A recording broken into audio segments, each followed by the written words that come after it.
So today's topic for What the Whoop is sleep. Now, again, if you do not know what the Whoop device is, it is a wearable performance device. You can compare it to a Garmin, an Apple Watch, a Fitbit, but it's just so much better. Okay. It's passive aggressive and amazing. No, it's not passive aggressive. I mean, it kind of is, but it's hilarious. Okay. So today, like I said, we're going to talk about sleep. Whoop, that is one of the things that Whoop tracks. Whoop actually collects hundreds of data points per second. They've got this is the little device in case you have not seen it. Okay. This is the little device. I'm going to do my best to say some of these words because some of these words are very, they're just special. Okay. So they've got a 3-axis accelerometer, a 3-axis gyroscope, and a PPG heart rate monitor. Oh my gosh, what? Yes, I said all of those things. They were probably pronounced incorrectly. That's fine, okay? But here's one of the things that I wanted to talk about is the University of Arizona actually did a completely independent study to validate Whoop's sleep staging analytics using, here's another one of these words, polysomnography, PSG. Let's just call it PSG, okay? Because it's just easier. Okay.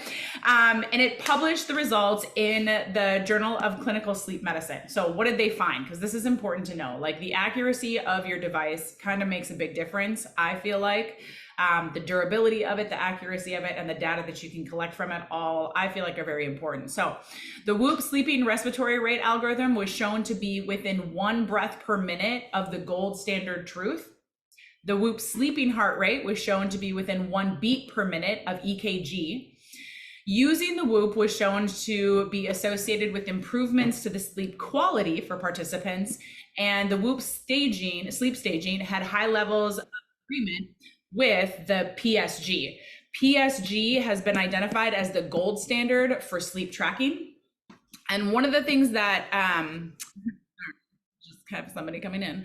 One of the things that Whoop did, which is really cool, is they actually worked with these technicians that read the PSG. They worked with these technicians to identify the different depths of sleep or the different stages of sleep. And then they created an algorithm to be able to mimic that, because having somebody sit there and read your sleep every night for every participant they would have would be incredibly expensive. So they created these algorithms. These technicians would look at each 30 seconds of sleep and determine if it was light sleep, deep sleep, REM sleep, what it was, to help determine the algorithm. So super cool data, super cool data. There's actually a really cool article that I will show you at the end of the presentation. Well, not, you're on Instagram, so no, but you guys will get to see it. Okay, so like I said, we are going to talk about sleep today. So from your home screen, when you're in the app for Whoop, you have your overview, that's your home menu, and then right next to it is the sleep information. It's super easy to access. You touch this where it says sleep, and then it brings you to all your sleep data, okay? The first thing that you're gonna see when you go to the sleep data is your sleep performance. This is your sleep home screen. So you have your main home screen, which is gonna give you everything, and then you have your sleep home screen. I need to turn the alerts off because that's gonna drive me absolutely bonkers. Sorry, guys. Okay. So from your sleep home screen, then, like I said, the first thing that you're going to see is your sleep performance. Underneath that, you'll see some feedback from your sleep coach. Then you've got your sleep activities, your sleep statistics, and then it breaks it down to some graphs for you as well. So we're going to go through each of these today. If you guys have any questions, go ahead and ask them. I will do my best to keep monitoring all of the things. Also, Emily is watching because she is super bored. So she needs some entertainment. Okay. So from your sleep home screen, like I said, you've got your sleep performance, and the sleep coach is right underneath it. Your sleep performance measures how much sleep you got, or the hours of sleep that you got, versus how much sleep you need, your sleep need. So they will identify it as your hours of sleep versus sleep need. And this balance, you guys really should maintain this balance. Okay. I know, this is where everybody's like, aw, Whoop is so cute. Whoop thinks that I'm gonna be able to sleep. Like, aw, thanks, Whoop. I appreciate that you believe in me. Okay. So, and then, like I said, it will give you feedback on your sleep, how your sleep is doing. So this is one of my favorites. It's enough to get by. Okay. It's enough to get by. While you got enough sleep to get by today, there's still room for improvement. There's always room for improvement. Let's be real. Okay. Going to bed earlier and at a consistent time can unlock your performance and boost your motor skills. Shoot. Well, shoot. Okay. Whoop will give you feedback on how your sleep performance is. How do they look at the sleep performance, your hours of sleep versus sleep need? I do appreciate this, okay? So your sleep is calculated each day based on your personalized baseline. So how much sleep you need versus how much sleep somebody else needs is gonna be a little bit different. They're gonna look at your sleep debt, the strain that you had that day, and the naps that you've had that day. I love it. So if you've had a nap, they're gonna be like, actually, you can stay up a little bit later. Good job, you. And depending on the type of sleep that you get in that nap, maybe even a little bit more, okay?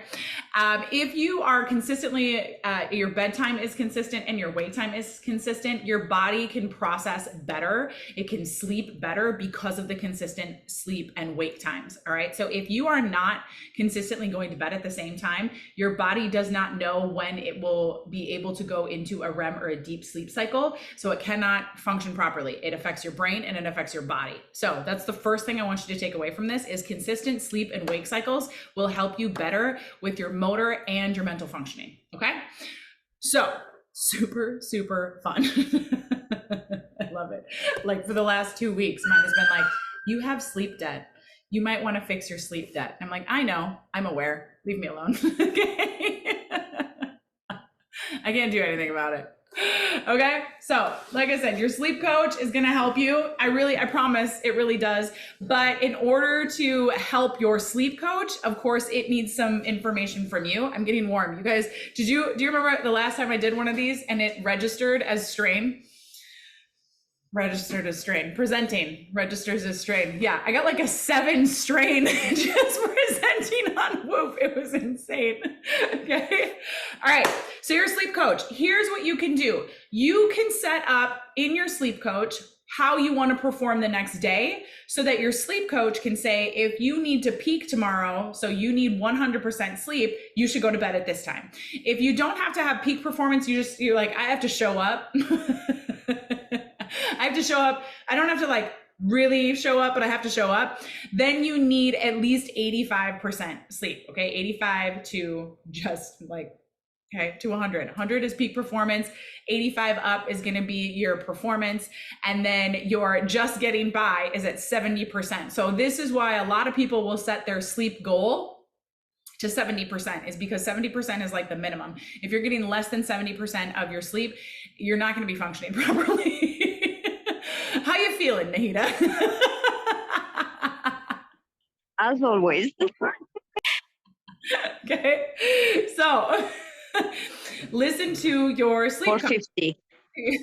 But like I said, you can set your sleep coach. So when you go into your sleep stuff to set your sleep coach, here we go. You're going to click on tomorrow peak. Okay. So this is, you click on coach, you're on your home screen. Let's go back 1 second here. You're on your home screen and down here in the bottom, it says coaching. Okay. This can be on your home, your overview home, your sleep home, anywhere. On the bottom, your coaching it's like a little clipboard is always there. Your Whoop coach is always there. So when you click on that, you will see your strain coach. If you are a woman and you've set up your menstrual cycle information, you'll see your cycle coach. We have that as well because it does affect things. You'll see probably something for strength trainer maybe, and then you'll have your sleep coach. Now mine says right on the presentation, it says tomorrow that I want to peak. Okay, I want to be in peak performance tomorrow. Nicole, I feel you.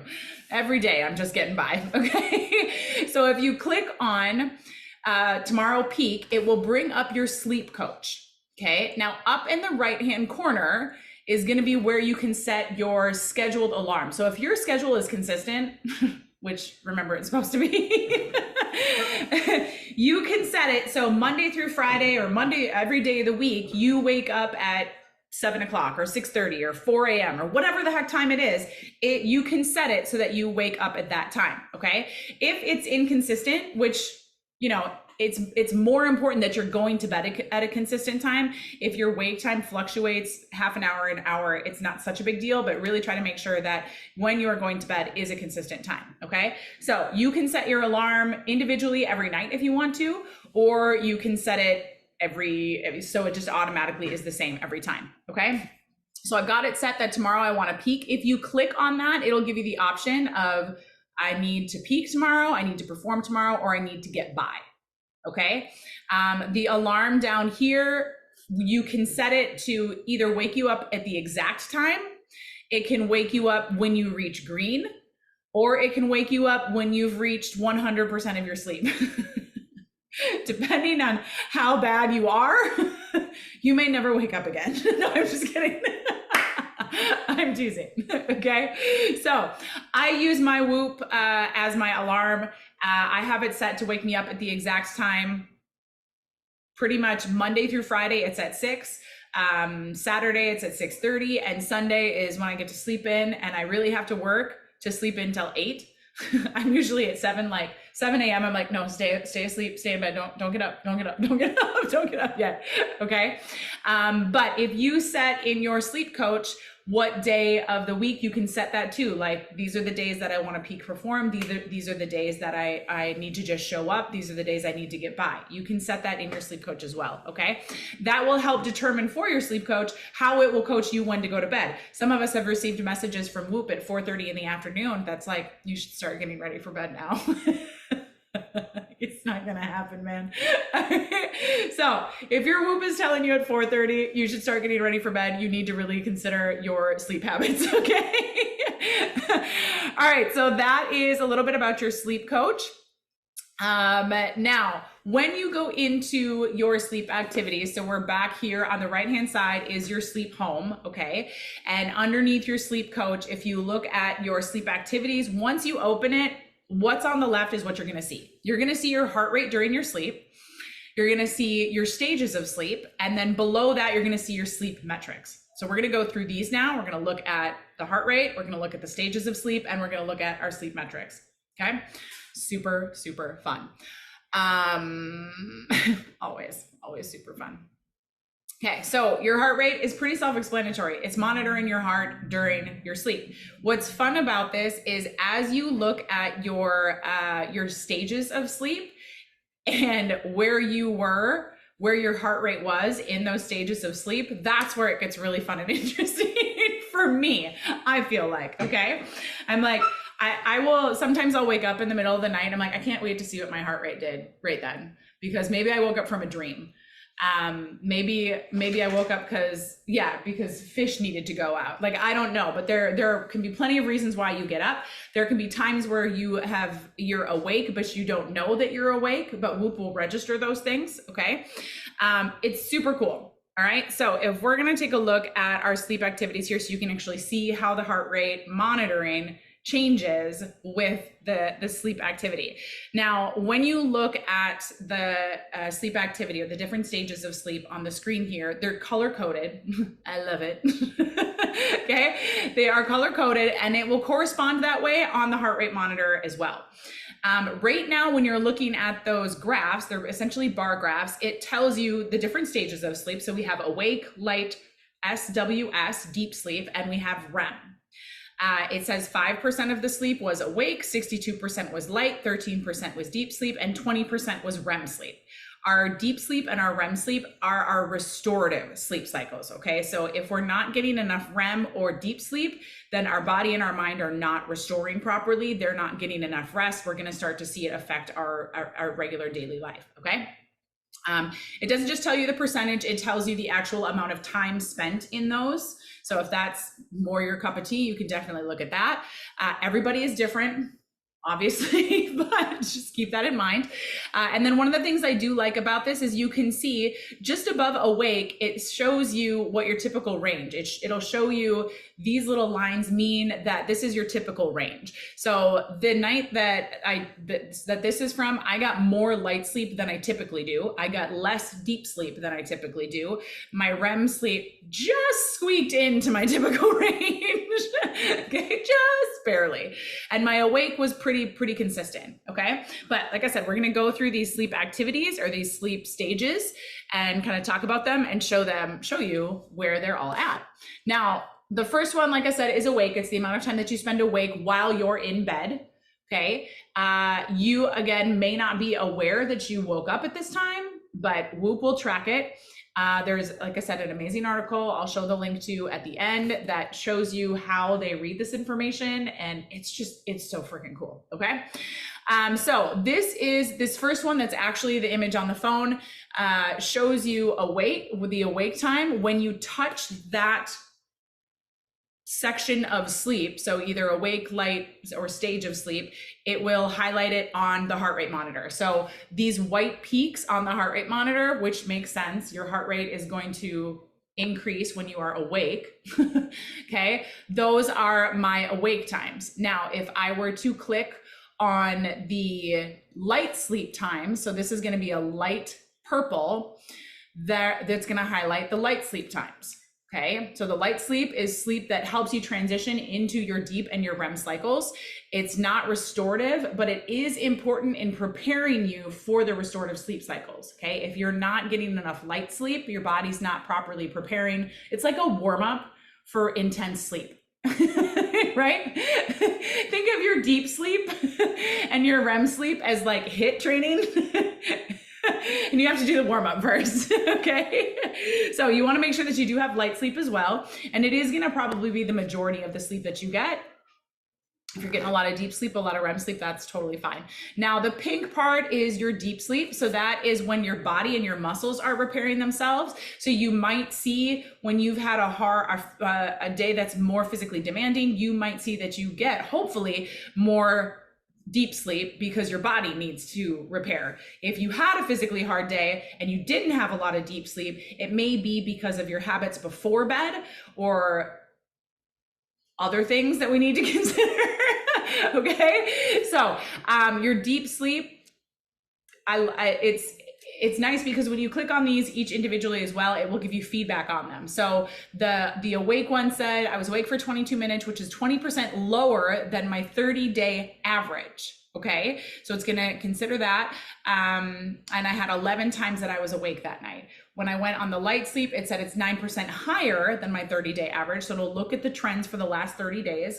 And it says it's important, but it's not as important as your REM or deep sleep. But like I said, you do need to make sure you have light sleep. You can't skip it, okay? Your deep sleep mine was 39% lower than my average. And it's important to maximize fitness and health gains. So if you're noticing, maybe you're not pushing as hard physically, but you're noticing that you're getting more deep sleep or SWS sleep, it could be your body trying to make sure that it's staying healthy because there might be a virus or a bacterial infection or something that it's trying to ward off. You could feel fine, but your body's already fighting what you don't know is there. Okay, so that's definitely a possibility as well, so pay attention to that. And then the very last one is the REM sleep. So this is where your mind is processing the events of the day, you're storing memories and long-term memory, you're storing data, you're creating new motor skills.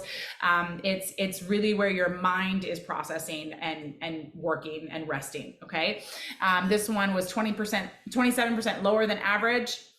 A lack of REM can hurt your mental and physical performance. So if you notice that your brain fog is just like out of this world, take a look at how your REM sleep was. If you're feeling anxious a lot, if you're feeling overwhelmed a lot, if you're feeling like you just can't get a grasp mentally on like what's going on. I don't know if anybody else has those days where you're like, I just can't figure out my life today, this year.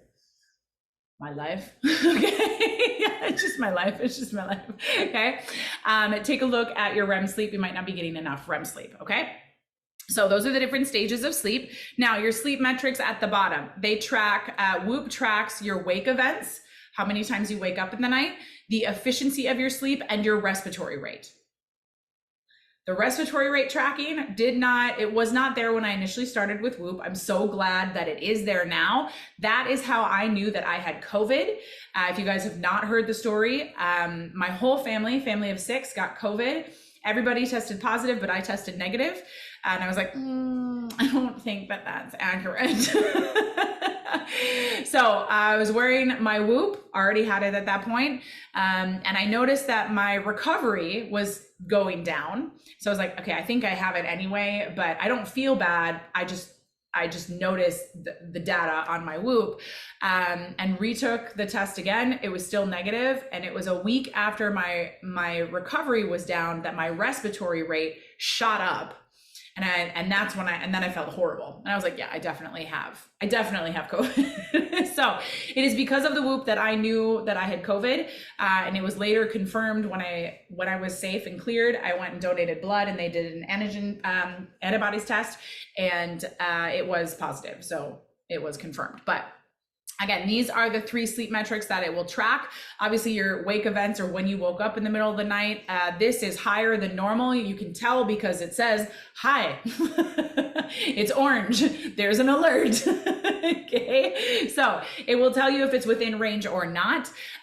Your efficiency is going to be the percentage of time that you spent in bed versus actually sleeping. So if you spend too much time in bed, that will affect your sleep efficiency, and it will affect how well you can transition into your deep and your REM sleep too. Okay, so chilling in your bed, it may be super comfortable, but if you're not sleeping, you should be out of your bed. Okay, I mean, there's other things you can do in bed as well, but just sorry. Okay. And then your respiratory rate measures how many breaths you take per minute. That is pretty self-explanatory. Everybody's range is different, so just keep that in mind. But it will look at your, again, trending data over the last 30 days. So, okay. Looking into these sleep metrics a little bit more, if you click on each one of them, so if you're on this activity screen for your sleep, it can be your naps too. Your naps will pop up with this information as well. If you click on the wake events or the efficiency or your respiratory rate, it will give you more information on each of them. Now, this one for wake events does not correlate to this screen for my sleep activity, because if it did, it would say it was high, because it's more than my average. My average is 1.4 or less, but this was 1.7. This is probably even completely different months, because if you look at the home screen, it says it was high because it was more than 1.6 per hour, okay? But when I look at the wake events, it says my average is 1.4 and below. So these are probably 2 different months, and my wake events decreased in the month where we're looking at the description of the wake events. So if you want more information on what your average range is, you can always click on the actual metric and it will give you more information there. So that you can see that for the sleep efficiency and the respiratory rate, what is normal for each individual. Yeah, my respiratory rate prior to COVID used to average between 14 and 15. After COVID, it'll range between 15 and 16. When I had COVID, it went from 14 up to 18. So it was a really big jump that doesn't normally happen. Like a couple, like if you're going up a whole percentage point, it's kind of a big jump. So when you go up 4 percentage points, that's a really big deal. So it's definitely an alert that something is going on.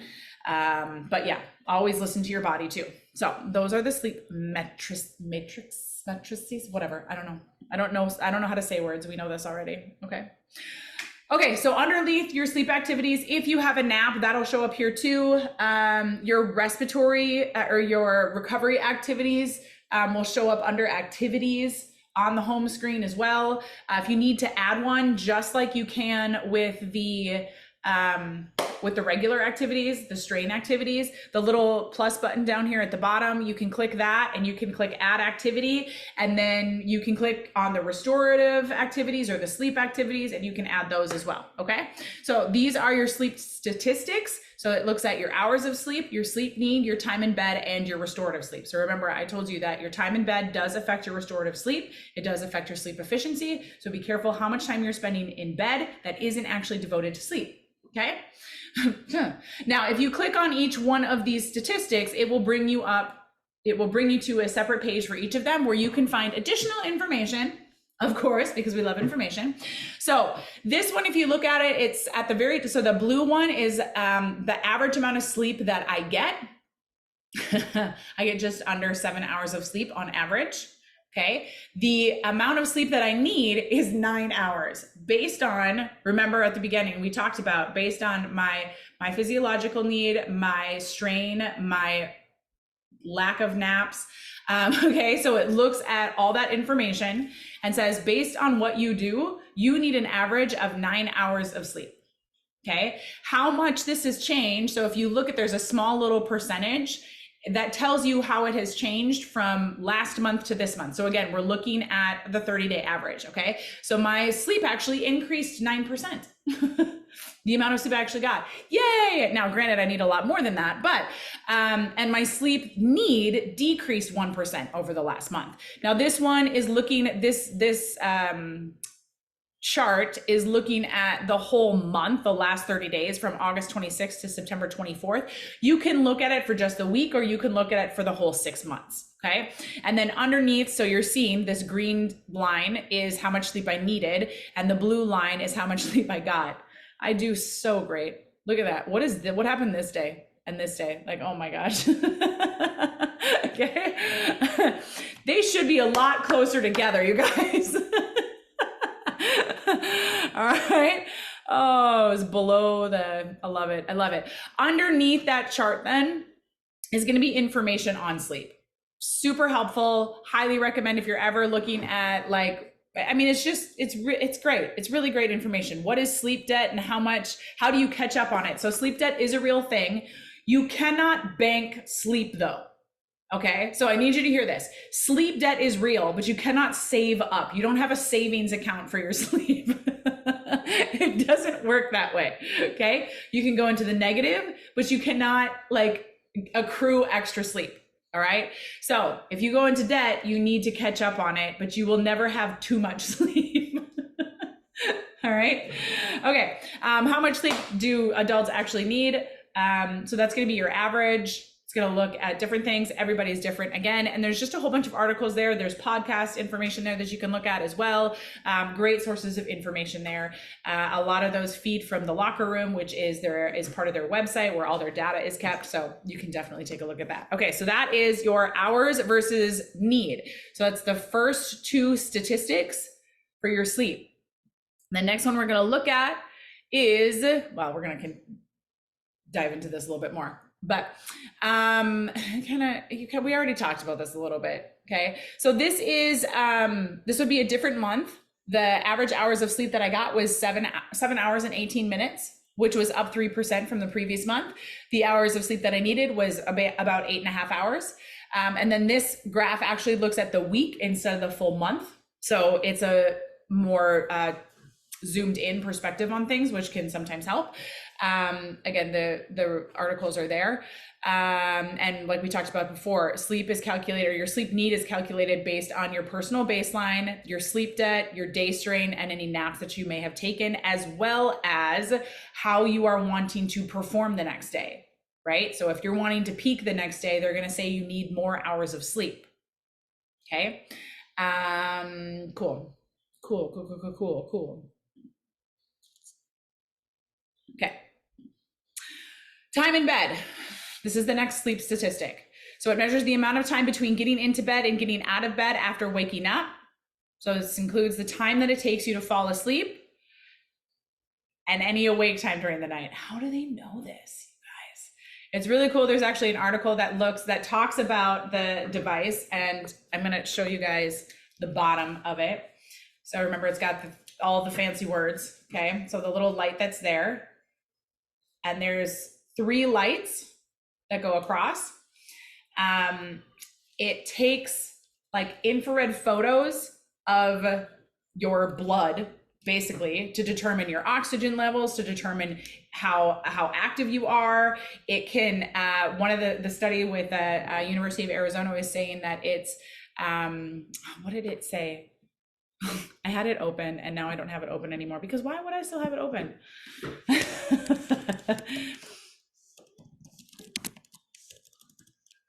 There we go. Let me find it for you. Okay, so between the 2 green lights, there is a small photoreceptor which measures light. When you shine specific colors or wavelengths of light onto the skin, blood volume can be measured by looking at the light reflected back from our skin, since blood absorbs specific colors and reflects others. Once blood flow is measured, they can then determine the heart rate variability, the respiratory rate, and all of them are used to figure out sleep detection with the algorithms that they use by working with those technicians. I'm so glad I found it. Okay, so that's a lot of information. Yeah, so the Whoop heart rate during sleep was shown to have excellent agreement with EKGs. It was the gold standard for heart rate monitoring, averaging an error of 1 beat per minute across 32 participants.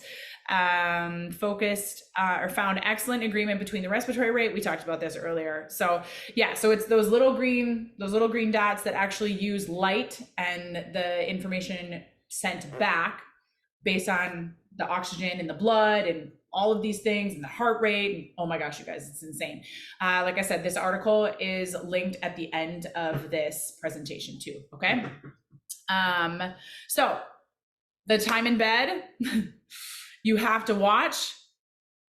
It's not just about like, well, I get into bed every night at 8:30. Cool, but you actually should be going to bed within 30 minutes of that then too, okay? Because it does affect your latency. Okay, so that amount of time where you're in bed not actually doing anything, and the more you're in bed and you're just sitting there, maybe you're watching TV, if you're reading, cool, if it's on a non-blue screen device, it can affect, like I said, your transition into sleep and into deep and REM sleep.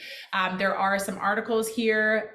So one of them talking about the sleep consistency, and there should be a couple articles talking about your latency in bed as well. So there's a podcast there about jet lag and work shifts. There's one about talking about the circadian rhythms and the importance of that as well. And that'll talk about blue light and all that. So there's so much information here that you can look at. So what you want to see on this graph, so this is the weekly graph, is you want to see those times not differentiating too much, right? You want to see that top line being roughly the same and the bottom line being roughly the same. Now, for me, my wake time is very consistent. My wake time is very consistent, because it's just after a certain amount of time, when you're used to getting up at a certain time, you just always get up at a certain time. You've created a habit, right? But my sleep times, you can see, will differentiate between an hour, half an hour. It really just depends, which may not be a lot, but it does add up in how your body gets used to processing things. Okay, so just like my body knows, hey, I'm going to be awake at this time, my body wants to be able to rely on that for when it goes to bed too, so that it knows, okay, we're going to go to bed at this time, which means we're going to spend this much time here, this much time here, this much time here. Routine and schedules are really, really helpful for your body to be able to transition and process its systems. Okay, so that is that.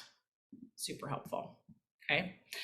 Now, the next one is your restorative sleep. So remember I said your deep, your SWS, and your REM are your 2 types of restorative sleep. Your deep sleep is for your body to regenerate. Your REM sleep is for your mind. You need them both, okay? You'll see the deep sleep is pink and the REM sleep is purple, and you can see the balance between your deep and your REM sleep, okay? You do get your information about your trends for the last month. So my REM or my restorative sleep, was up 7% from last the last month. This is almost 3 hours. I average I average 2.5. When I get 4 hours of REM sleep or of restorative sleep, I know that I was like dead to the world. Like we joke that, look, I had a coma last night. Like, because it was just like, I was done. All right. And that can be one of the fun things to see, like how fast did I fall asleep last night? Because Kyle swears that when I go to sleep, my head hits the pillow and I'm out. Like death. Okay. And I will say it's not too bad. Like if we go back to where we're looking at the different types of sleep, the sleep stages, and look at it. Okay, so I went to bed. So here's my awake time. I was in a very little bit of light sleep, and it didn't take me long to get into deep sleep. Like it was pretty quick for me to go from awake to deep sleep. Okay. There's a lot of people that feel like it takes them 20 minutes to fall asleep. And in reality, the average person falls asleep in 7 minutes. Yeah, it doesn't feel like it takes 2 hours for me to sleep. So there you have it. Okay. Peanut gallery got involved there.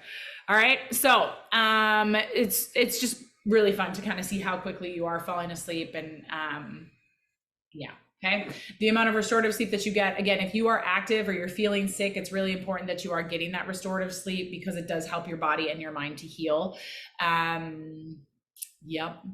It really does help you recover.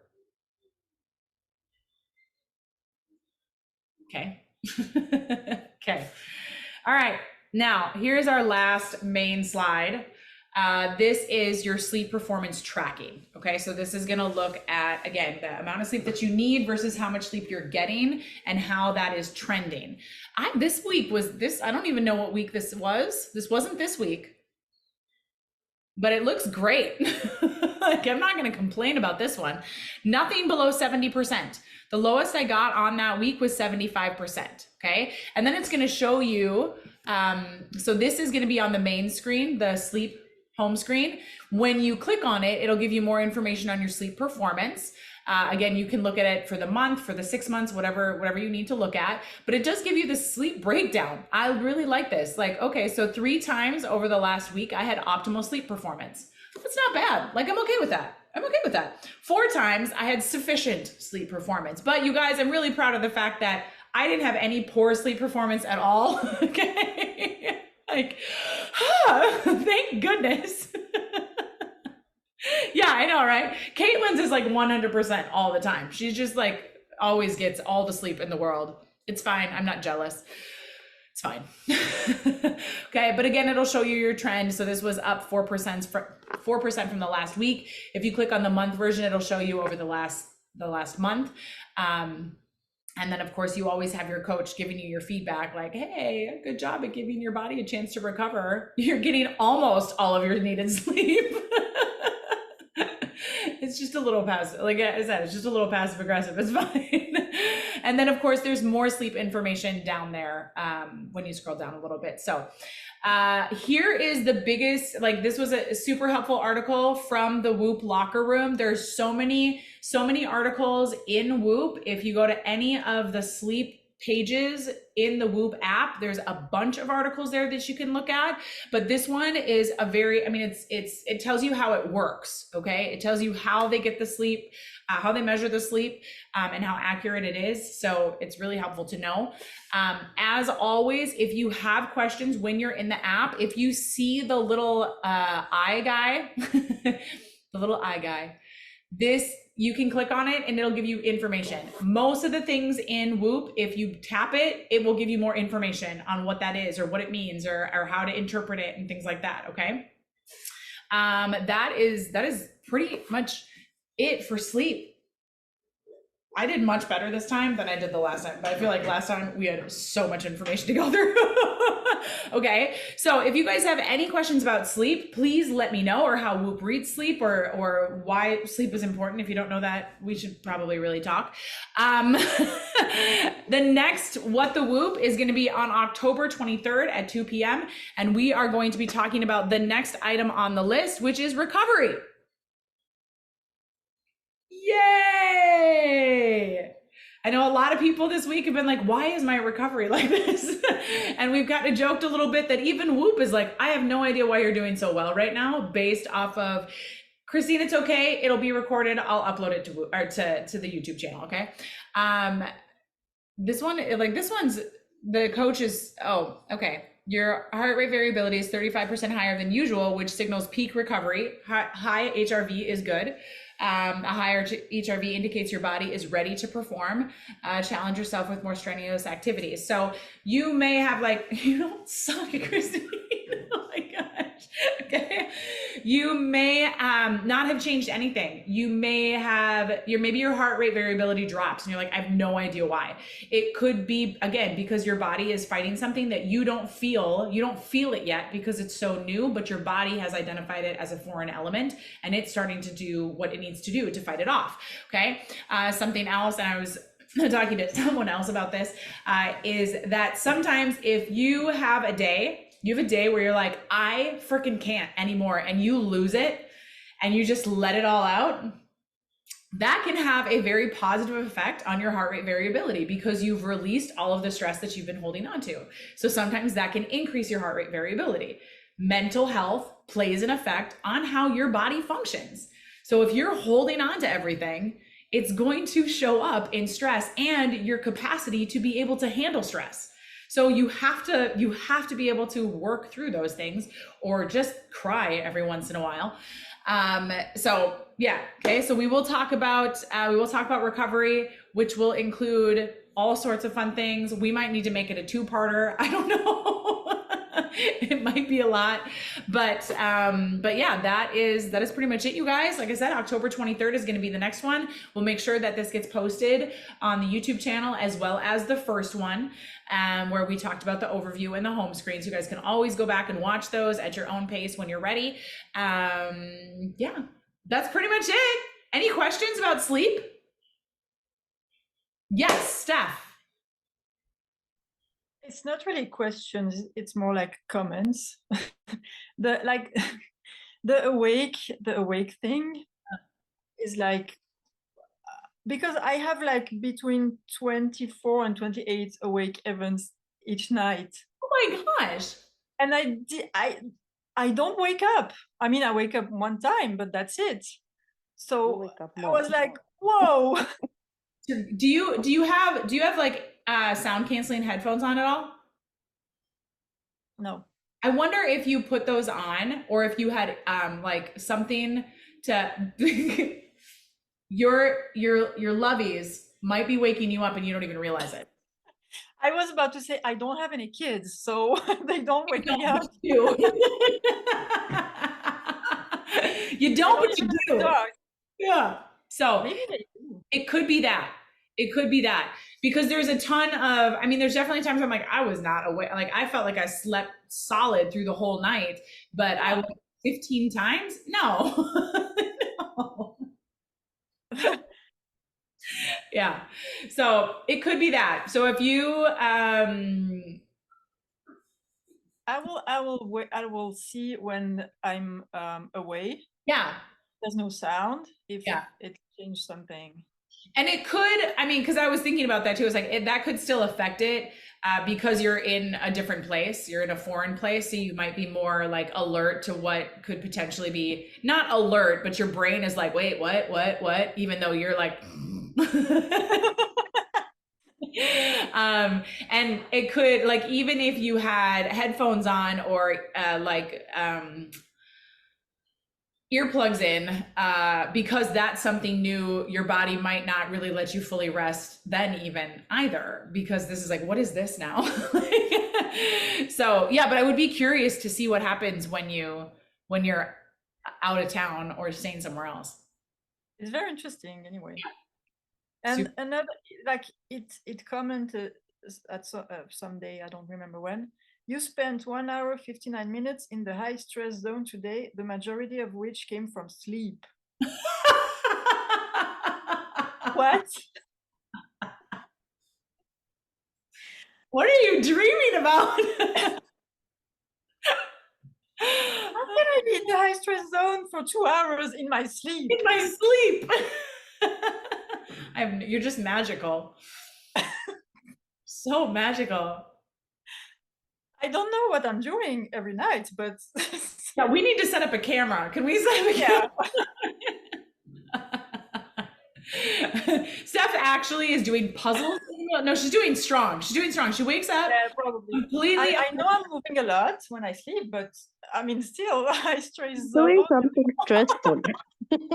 Doing strong in her sleep. Doesn't even know she's doing it. I love it. Maybe. That's so. Yeah, set up a camera. I need to see this.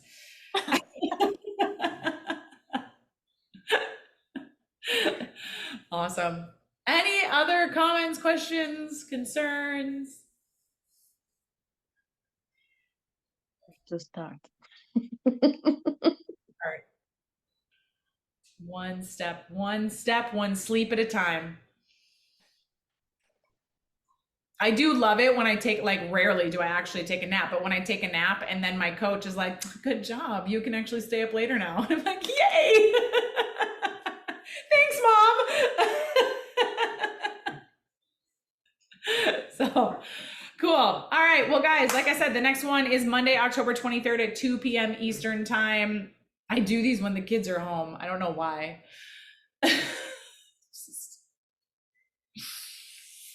Then I don't have to go get them. 2 o'clock works well, but if it's this day of school, then I'm driving to pick them up. So that's why I do it when they're here. So cool. You guys have a wonderful day. Go smile at people. I hope to see you on the 23rd of October for our 4th episode of What the Whoop, where we're going to be talking about recovery.